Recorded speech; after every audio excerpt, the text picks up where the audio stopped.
بسم الله الرحمن الرحيم. سورة النساء مدني. يا أيها الناس اتقوا ربكم الذي خلقكم من نفس واحدة وخلق منها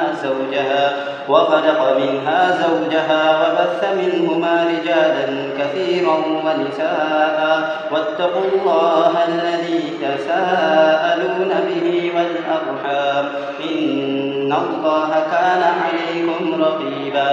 وآتوا اليتامى أموالهم ولا تتبدلوا الخبيث بالطيب ولا تأكلوا أموالهم إلى أموالكم إنه كان حوبا كبيرا.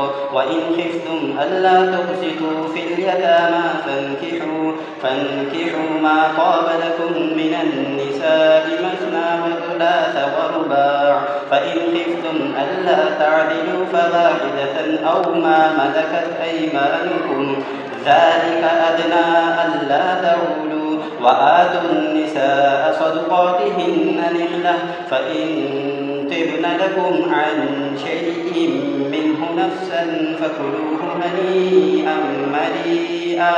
ولا تؤتوا السفهاء أموالكم التي جعل الله لكم قياما وارزقوهم فيها واكسوهم وقولوا لهم قولا معروفا.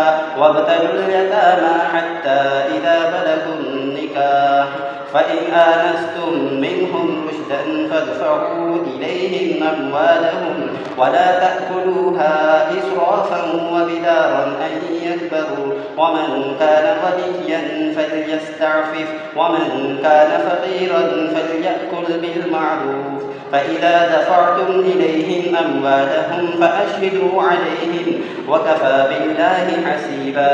للرجال نصيب مما ترك الوالدان والأقربون وللنساء نصيب مما ترك الوالدان والأقربون مما قل منه أو كثر نصيبا مفروضا. وإذا حضر القسمة أولو القربى واليتامى والمساكين فارزقوهم منه وقولوا لهم قولا معروفا. وليخشى الذين لو تركوا من خلفهم ذرية ضعافا خافوا عليهم فليتقوا الله وليقولوا قولا سديدا. إن الذين يأكلون أموال اليتامى ظلما إنما يأكلون في بطونهم نارا وسيصلون سعيرا. Ruku nambah 1